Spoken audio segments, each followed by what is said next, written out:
Hello, everybody. I want to introduce you to our speaker, our short speaker, Melissa Ponce. Dr. Ponce received her bachelor's degree from UCLA and her doctorate degree from Palmer College of Chiropractic and additional training in functional medicine through Functional Medicine University and the Kalish Functional Medicine Training Program.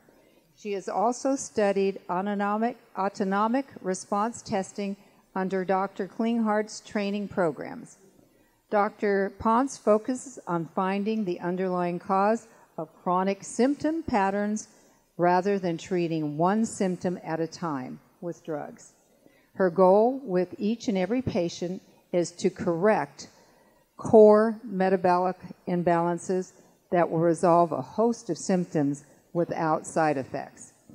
As a woman, Dr. Ponce recognizes the need for a whole body, real solution for prevalent and extremely common issues consuming many men and women today. Infertility, weight loss, hypothyroidism, chronic fatigue, menopausal discomfort, HPV, and many other things. I would want you to hear direct from her all that she can do for you. So please, let's give her a good hand. Thank you.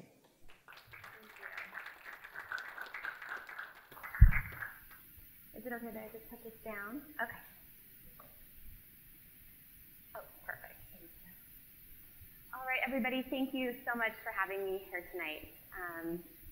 I'm a doctor of functional medicine and chiropractic out of San Mateo, California, and Susan had asked me to speak today about a topic that I hold very near and dear to my heart, and I'm very passionate about explaining. I'm sorry? Okay, I saw a big signal over there. I actually really enjoy explaining these types of topics to patients because I find that the patients that come into my office, they're very engaged in their health. Most patients, by the time they come to see me, they've been to about 3 to 5 practitioners by the time they wind up in my office, and most are very frustrated with not necessarily getting to where they want to be. And I think what's most frustrating with a lot of the issues that we're experiencing today, like chronic fatigue, severe hormonal imbalances, digestive issues, chronic pain, tons of inflammation in the body, fibromyalgia. What's most frustrating is I think that a lot of patients start to feel better once they start their alternative protocols, and then they feel better for a while, and then all of a sudden their symptoms start coming back. And that can happen for a host of reasons. Like Dr. Gordon was talking about, really detoxifying the system and really questioning if the body was actually effectively detoxified or if we just lowered the inflammation. That's absolutely 100% a huge factor. But what I want to talk with you guys about today is the factor of microbes and an imbalanced immune system and the ramifications that can have on the hormonal system and the digestive tract and the central nervous system. And I'm also going to be talking about biofilm as well, and really why it is that a lot of us have such an imbalanced immune system and why we might be finding that we are constantly on this backsliding pattern of feeling better and then all of a sudden not. And really and truly not addressing the immune system, not addressing the entire microbiome to be what's missing in your care program. These are really quite the common symptoms, the way that most of us are walking around feeling in the day-to-day. We're suffering from, we're a quite enlightened group here today. I'm excited to be talking with people who are, like-minded and have been doing a lot of self-study. But for the most part, a lot of the U.S. population is suffering from constipation, IBS, ulcerative colitis, lots of gut pain, constant bloating. And maybe you don't have a diagnosis yet, you just know something's not right in the gut. Or maybe you wake up every morning after having slept 10 hours each night, feeling tired and not quite understanding why. Or maybe you're awake for 3 hours and then you live the rest of the day in that cloud of fatigue. I think allergies is a major issue here, and I meet a lot of people who have done tons of different protocols to get their allergies better, and yet they're still coming back, or they're getting worse, and suddenly they have winter allergies. And of course, we have metabolic syndrome, hypothyroidism, diabetes. All of these diseases are flooding our communities. And really and truly, what can be an underlying thing that may not have been addressed yet is the immune system. So tonight I'm talking about microbes and their biofilm. So, just how foreign can these bad bugs be? You know, what's interesting is if you look at, there's two studies that have been done and become very big and widely talked about, and Dr. Gordon himself even mentioned this, the Human Genome Project, and then now we have the Human Microbiome Project. Both projects have mentioned that if you look at the amount of cells in a human body, about 10 trillion are actually human cells, and the rest are about 100 trillion, which come from other microbes, which is quite amazing. And of course, these microbes aren't foreign. Many of them live either symbiotically within our system, or they're just kind of living there quietly, hanging out, not necessarily contributing. Or maybe they are contributing and we just don't know it yet. But the problem with health and maintaining health and allowing the system to be in a place where we can really achieve hormone balance, where we can really achieve gut health, is often when the internal environment starts to shift, and now maybe these previously avirulent pathogens are now virulent. Or maybe these pathogens that might have been symbiotic, they start to take up too much real estate inside the body, and now we start to see a problem.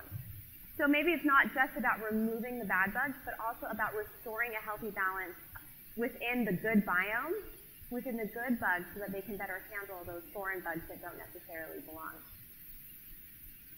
I had a slide here, but I cut it out, but I'm going to actually bring it back because I want to make sure that I can tie into what Dr. Gordon had mentioned. And things that can tip the internal microbiome are chemicals, toxins like heavy metals, chronic infections that are foreign, of course, and then their biotoxins, their byproducts can shift the internal environment in our system. And then it becomes a vicious cycle, trying to chase around the energy pathways that have been malfunctioned as a result. One of the doctors that changed my entire perspective on health and healing was Dr. Diedrich Klinghardt, who's a medical doctor up in Seattle. And he said this quote, "All chronic illnesses are caused by a change in the microbiome, the collective presence of bugs within us." And I think when I come to talks, I like to hear the personal story of the speaker, so I'm just going to take this opportunity to share mine. I grew up as a child living at the ear, nose, and throat doctor, and no one could tell me what was going on. And my mother fought tooth and nail for them to not put tubes in my ears. And they didn't, but I grew up with allergies constantly, and it wasn't a seasonal thing for me. And of course, once I hit college, we have those factors like stress, and we're eating bad, and we're not cooking our meals anymore. And suddenly, I became one of the sickest people I knew. And I was walking around in the cloud, and I picked up a Self magazine one day, because in college, those are the kinds of things that you read, and I read an article on chronic fatigue.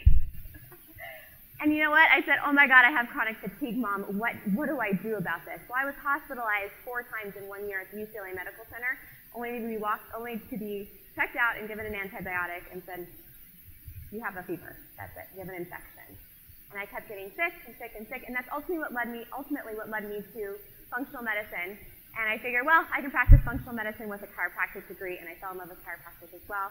And now I'm practicing. But when I went through chiropractic school, I was much more into functional medicine than I was chiropractic, and I became my own guinea pig. And you know what? I detoxed the heck out of my body. I balanced my hormones. I looked at my cortisol. I looked at all of the estrogens, testosterone, and all that stuff. And you know what? I felt better. And I thought, great. I can think. I can open a practice. I can start practicing. And then the stress came. Right? If it's not one factor, it's another. And before you know it, things are going downhill again. And it wasn't until I went to a biological medicine seminar that Dr. Diedrich Klinghardt actually taught, and it changed my life, it changed my perspective, and you know what? It changed my patient's life.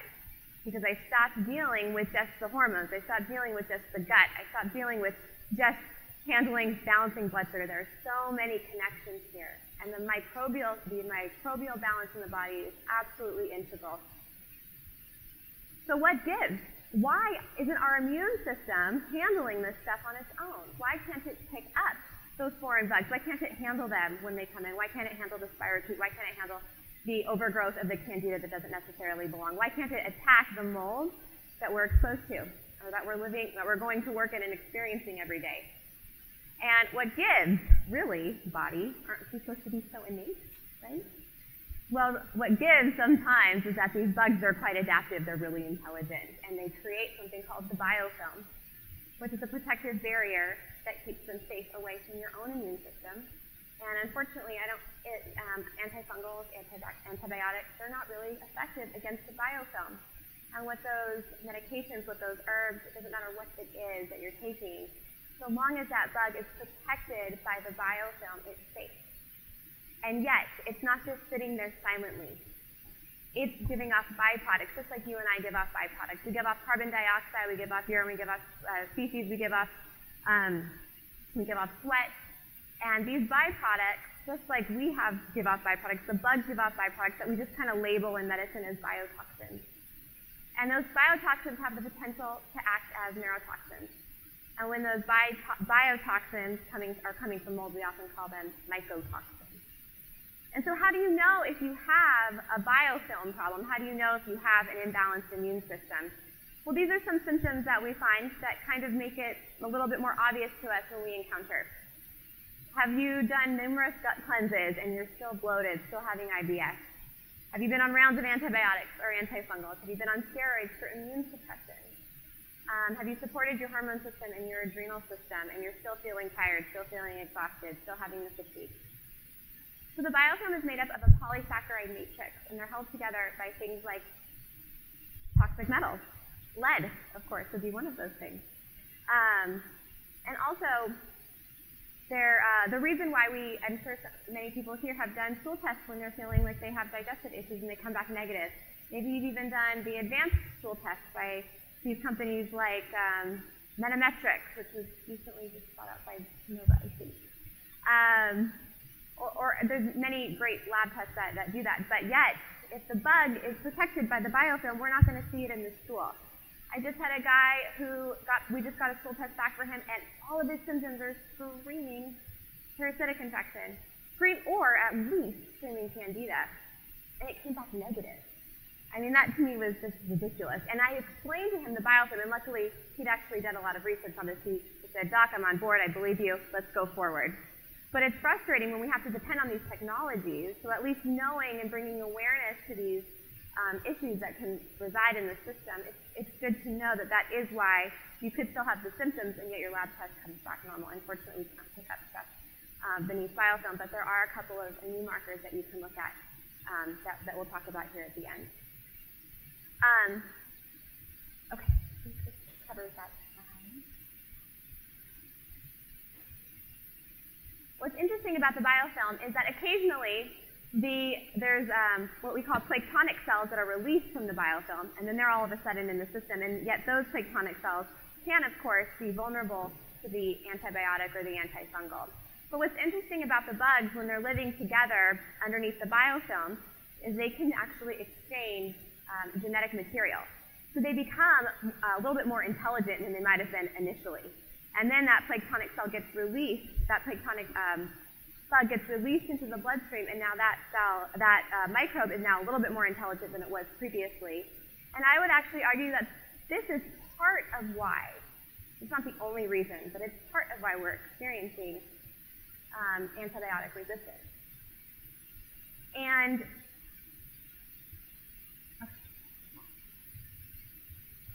bacteria in the biofilm, they have actually an increase up to 1,000-fold higher resistance to antimicrobial compounds. So they've actually measured that. And what's also quite interesting about biofilm and the microbes that live within it is it's a cesspool for inflammation. Because, of course, your immune system can see the bugs. I mean, you can see the picture of the biofilm. It can see the foreign agent. It can see the bacteria, the virus, the fungus. But it can't get to it. So your immune system will send phagocytes out there to attack, and the phagocytes are releasing those inflammatory markers, those cytokines, to attack, and yet they can't get to the microbe. And so you're creating an inflammatory response consistently without any real response where we're getting to the actual infection. So it does lead to tissue destruction. And we talked about the byproducts, right? We talked about the byproducts of these bugs, the biotoxins, the mycotoxins, which both can act like neurotoxins. And neurotoxins are difficult to remove from the body. They continually circuit the body from the nerve tissue to the brain, to the sinus, to the gut, and they go round and round and round. And I think you were talking, when you mentioned zeolite, Dr. Gordon, I actually had a question. Does zeolite work on neurotoxins? It does. Great. It does. Love it. And then the biotoxins can also trigger pain, inflammation, and symptoms of fatigue. because this drains the system. Your body responds to these types of things by stress. So wearing out the adrenal glands, of course, going to over time affect the energy pathways. And here's some studies that have been done showing the connection between mycotoxins, immune challenges, and the development of autoimmunity. So a good quote here, the authors proposed the term mixed mold mycotoxicosis for the multi-illness observed in these patients. These mycotoxins don't just hang out in your lungs, they can go anywhere in your system. Abnormally high levels of ANA, anti-nuclear antibody, ASM, anti-skeletal muscle antibodies, and central nervous system and peripheral nervous system myelin tissue antibodies were found, showing an increased risk of autoimmunity just by having mycotoxins continuously be produced and circulated through your system. And this article here talks about mycotoxins and the estrogenic effect. I see a lot of men in my office who have too much estrogen in their system. Their metabolism is slowed. Their brain is not getting proper oxygenation. Their motivation centers are down. These are all signs of estrogen toxicity. And sure, toxins from the external world, that's a problem. A lot of them are estrogenic. But the thing is you might have an estrogen-producing factory in your body if you have these spores living within you, hiding underneath biofilm, producing mycotoxins. And this is another article talking about mycotoxins and the way that they suppress your immune system by virtue of inhibiting natural killer cells. And those are the cells that will recognize a cancer cell, attack and cause and notice that the cell doesn't belong there and help to get rid of it. And what's most amazing, I think, about mold exposure is in the Bay Area, we don't really recognize that as a big issue, and we just kind of live in these houses and work in these offices. I actually was renting a house in Union City, and I was waking up with headaches every single morning, and that made no sense to me. Only to find a leak underneath my sink, and they wanted to rip out the floorboards before they even checked for mold. And I freaked out, being who I am, and I called somebody to come over, and I paid the $500 because the landlord wouldn't pay, and neither would the property manager, only to find that I had 100, what's considered livable is beneath the account of 40, or I think it was 80, spores per whatever the measurement they used, and ours was 1,800. And the guy looked at me and he said, "Don't stay here another night." I wouldn't. And so we moved within 48 hours. And the landlord won't give me back my month of May that I paid for in full. But it's just such a testament to how society is not acknowledging these things as important. So if you're still suffering from chronic fatigue, if you're suffering from a heaviness in your chest or chronic headaches and you think you might have an issue with mold exposure, it's definitely worth looking into so you can remove yourself from that and then also start to treat it. And we'll talk about how to treat that in a little bit. Inflammation, of course, which we already talked about, does tend to build around biofilm. It does tend to build around these microbes that are producing biotoxins, neurotoxins, mycotoxins, because of the immune response from your own body, and then also the biotoxins that them in and of themselves are pro-inflammatory. And I just put up an article here talking about how the aging process really is inflammation. And of course, inflammation doesn't just happen because of microbial imbalance. It does also happen because of the other things that our bodies are being exposed to, like toxins, the junk in our food, the genetically modified food that's not getting broken down appropriately in our digestive tract. All these things do, of course, contribute to the inflammation. And so I thought it would be good to just include some examples of the infection connection with the chronic symptoms that we frequently see today, or at least the symptoms that I frequently see today in my office. Insulin resistance, hypothyroidism, perimenopause. We're going to go through this. These are two articles that talk about the destruction that the cytokines, the inflammatory response, can cause in the tissue and the gums, and then how that's actually directly connected to obesity and diabetes. And then this article I really enjoyed. I see a lot of autoimmune thyroid, both Graves' and Hashimoto's, and there's a connection between H. pylori and Graves' disease. And I actually have seen fantastic results doing this, working on balancing the bacteria the bacterial load of H. pylori with the autoimmune Graves' disease patient. Cytokines in menopause. For me, because if you go on my website, you'll see my whole website is beautiful and designed around women who want to know about their hormones, their fertility, their energy, their metabolism. And for them, understanding this particular pathway is very enlightening because they understand the connection then between chronic infections and the way that they're feeling with their hormones. Society has done a really, the media and Kindle, Amazon, whatever you want to call it, our publishers have done a good job allowing for some great research to be published around hormones, and that's great because I love that we're empowered now and we understand about hormones, and I love that Dr. Oz has made the digestive tract something that people talk about over lunch. And I think that's great because we should all know about our digestive tract. But knowing about the immune system, that too is very important. Testosterone deficiency, is it related to chronic immune challenge? This in particular article talks about how testosterone increases the transmission of tick-borne parasites. And I thought this question was such a brilliant question. This question is actually what changed my perspective on the immune system, how it interacts with the hormone system. Are low testosterone hormones, I will ask questions to answer at the end, is that okay? Can you see it? Okay, are low testosterone hormones a adaptive response of the body? Is that what you're going to ask?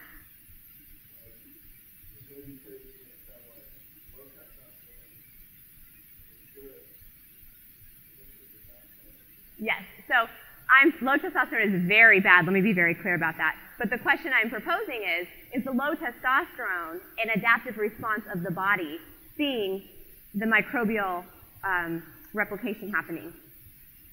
Thank you. So this slide in particular talks about, really brings the picture together with the hormones. How is the pituitary affected by the MSH regulatory and the MSH regulatory neuropeptides affected? This is the big hormone connection. When we're breathing in toxins, when we're constantly allowing our systems to be exposed to biotoxins and mycotoxins, the glands are going to be affected. They're going to start to break down.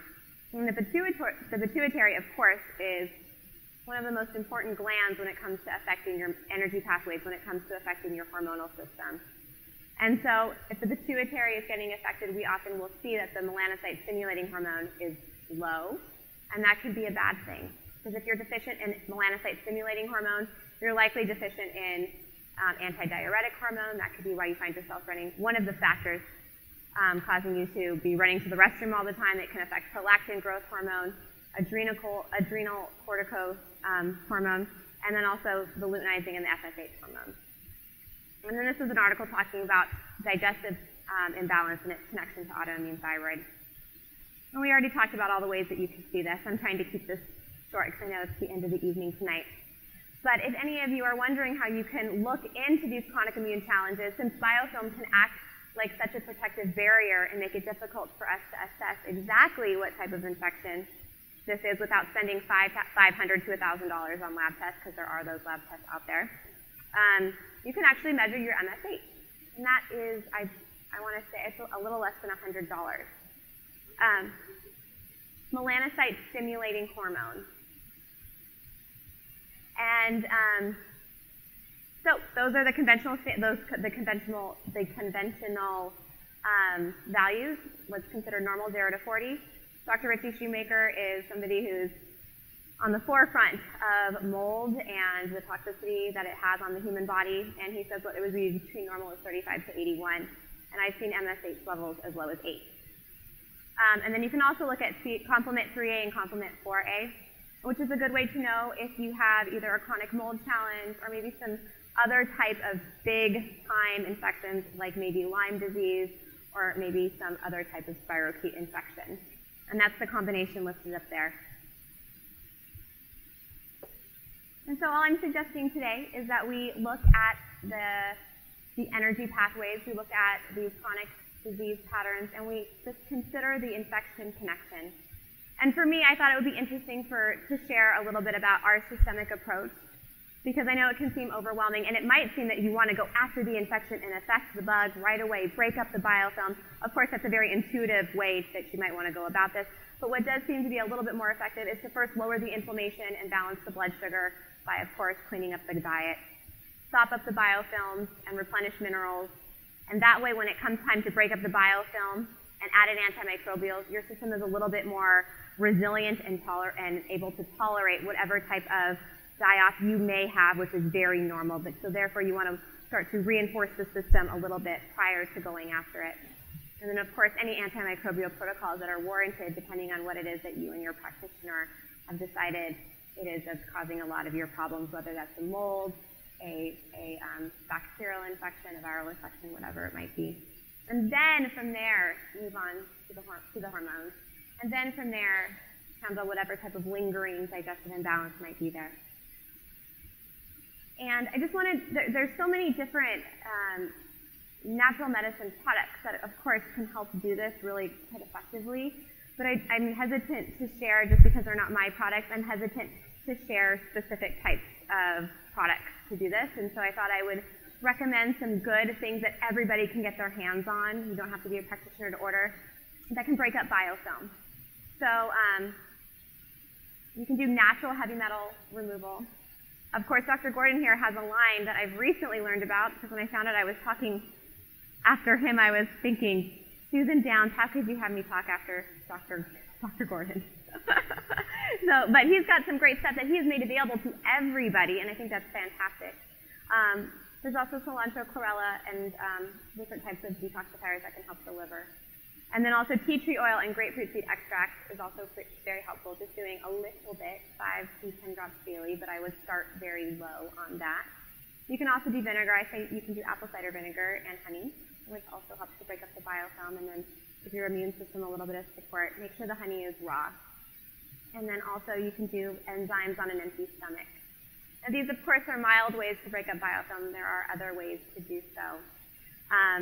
But I just want to make sure that we all have some tools that we can get our hands on at the grocery store. Maybe it doesn't have to be so, mysterious, right? So these are some good do-it-yourself tools.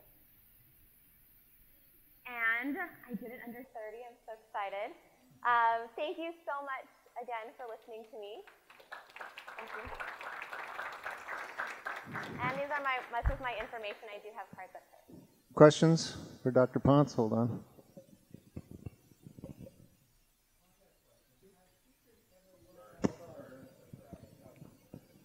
Is this on? Yeah. First of all, to tie the two together, I'm wondering if, Gary, the detox programs that we're on with yours, should that work at getting rid of the biofilm, or is that something that needs to be treated separately, or the Zeo Gold and stuff will take care of that, in your opinion?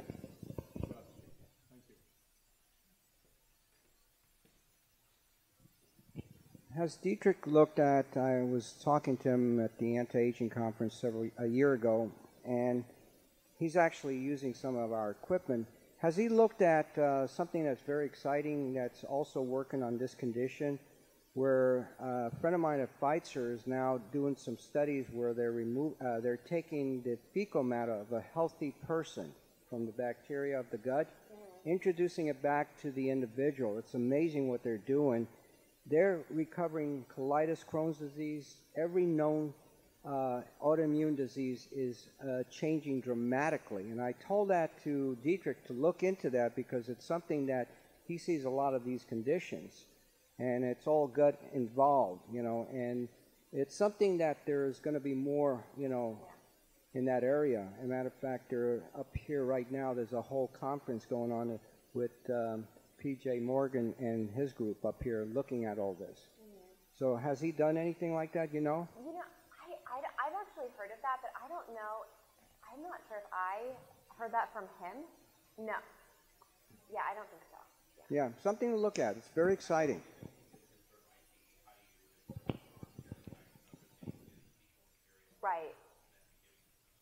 Right, yeah. Yeah, I was just saying, Dr. Klinghardt, a lot of his focus is on parasites and those types of organisms, and so the question would be, how do you ensure that the fecal material that you're transplanting from one person to another has minimal risk of transmitting other types of microbial burdens? Do you have a way of testing it? Yeah. Yeah, I mean, I think that that's getting pretty. Yeah.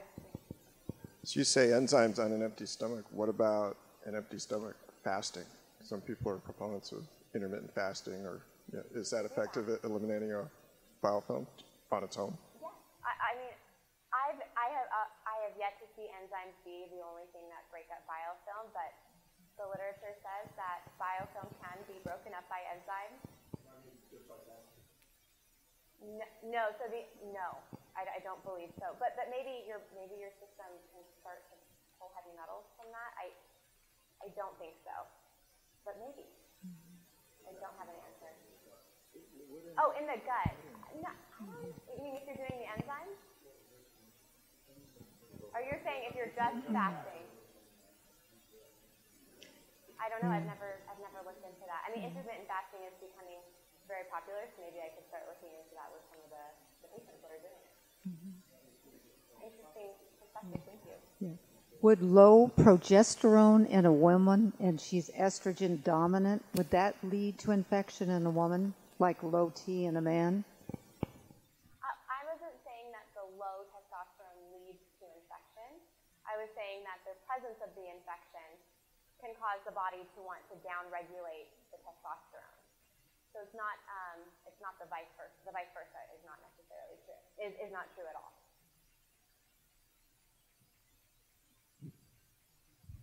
I am really privileged to meet you, and you've done a wonderful job of carrying on very important topic, and your patients are very lucky to have you had the personal experience and the passion that you have to want people to feel as good as you clearly do. And this is such an important area.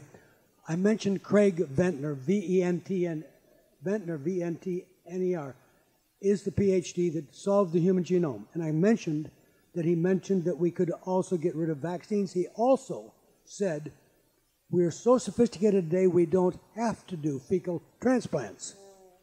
And FDA wants to get involved. FDA is very concerned about the issue because if it's as complicated as it is to know who's got what parasite, and I'm glad you brought up the new test. You did an awful lot in 30 minutes. I mean, I know you could talk in another 2 hours very easily. And this problem is 30% of people, if you use the more sensitive parasite test, will have a parasite in this room. And I'm glad you brought that up. And so it is difficult, Dr. Friedlander, to know that the fecal transplant is safe, but the benefit is so huge. We have so many, but Ventner was trying to say that we live in a day and age that we can identify these organisms, and he says you won't have to rely on fecal transplants. We are really getting there, but you've opened a great door, and thank you for a great job tonight. Thank you. So you talked a good bit about mycotoxins, and I'm wondering if you've explored the real-time labs urinary mycotoxin testing, and then there's some practitioners now that are moving into antifungal sinus protocols to address some of those mycotoxins that are being produced in the body from ongoing colonization. The mycotoxin, the urinary test I have used, and do you have a question about it specifically? No, I just wondered if you go over using that and then getting into some of the antifungal treatments. I'm wondering if you looked at that at all and see that that has been reduced the urinary mycotoxin output on subsequent studies. I have not done that enough to be able to tell you that yes, it does do that consistently. No. But I mean, as you know, I do autonomic response testing, and the urinary test is helpful for patients to be able to check. But no, I have not done that with a follow-up test. No. Question. Gordon, another thing, Gary, that is very interesting, what we're doing right here is we've developed some technology using infrared, different forms of nanometers of wavelength, and I have a number about, and Dietrich Klinghardt has these devices, and he's now giving them out to his Lyme's cases and all that, where you actually use a magnetic field plus an infrared light, and you put it on the gut, and Susan Down has it. You can actually wipe out any condition in the gut without the fecal implantation. And Dietrich has a difficult case right now.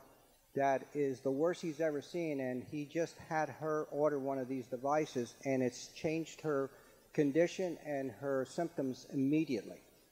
And he's got about a couple of them that he's using in his office.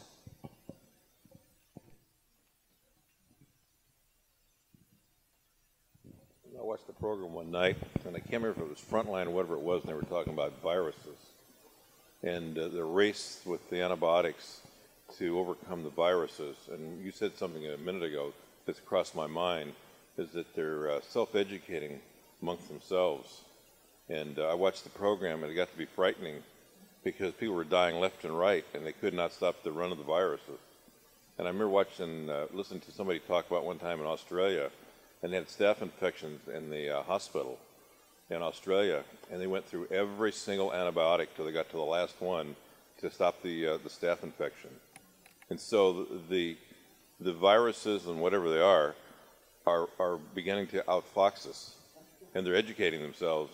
And so if you watch the program I watch, it would scare the hell out of you because they couldn't stop it. And these people were the nurses and the doctors were inside the hospital, and it was like, you know, they had no answer for getting rid of these things.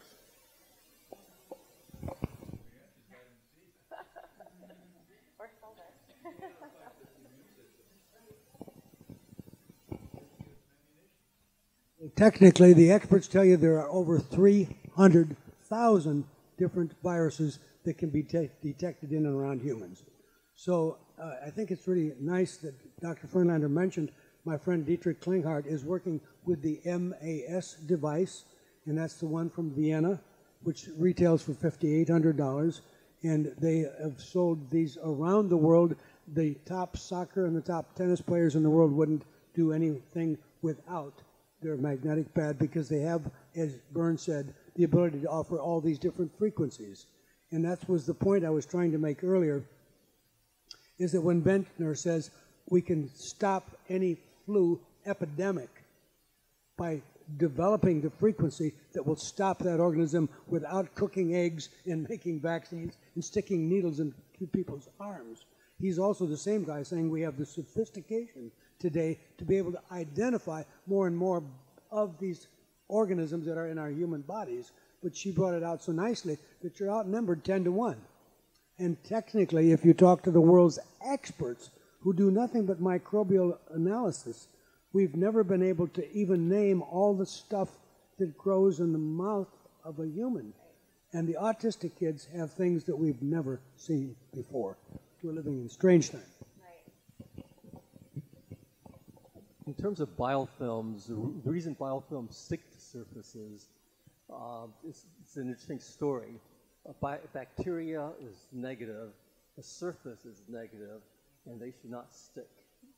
But they do, and they stick because of the metals that get in between there and changes the ionic strength, the ionic concentrations there, and therefore the van der Waals forces comes in and causes the sticking. So really the key to biofilm is the abilities to take out that metal with regard to getting it to stick. If you take that out, it won't stick. And I'm wondering if, for Dr. Gordon, if the zeolite is, on a systemic basis can do something with regard to that. It sounds too good to be true, but zeolite, there's over 40 different kinds of zeolite. And we've been very lucky to find one that we developed with NASA, because at NASA you can't plan to send a man to Mars because there's no water on the spaceship.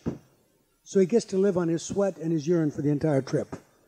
And that's why I chose to work with NASA for the zeolite that I use, because it had to be the most sophisticated on the planet. And yes, the zeolite is able, without question, when it has got the charges and it's got the cages, and it's different than if you use a chelating agent like DMSA to get rid of your mercury. The DMSA delivers the mercury to your gut, and it can dissociate, and the mercury that was in your right eye goes 2 feet down, and it's enterohepatic reuptake, and you reabsorb the mercury you thought you were getting rid of.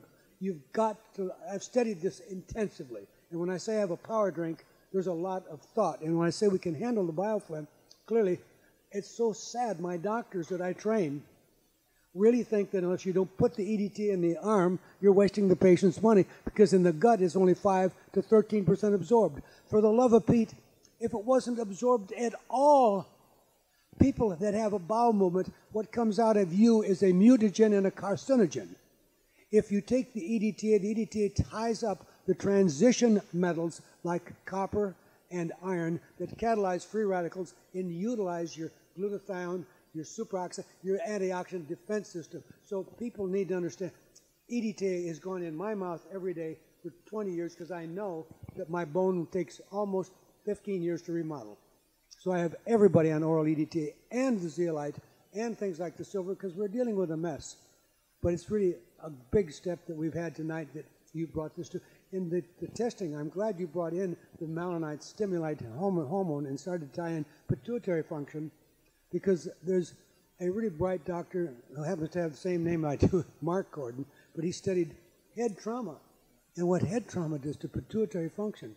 You're onto some really big things. We have a lot of fun trying to figure out how to have all of us feel as good as we should feel. But it's great to be here with intellectual people who are struggling, and I appreciate your comments tonight about van der Waal. Thank you. Yep, okay, we got to be out of here by 10 o'clock, so thank you for coming. Thank you, Dr. Ponce. Thank you. And thank you, Dr. Gordon.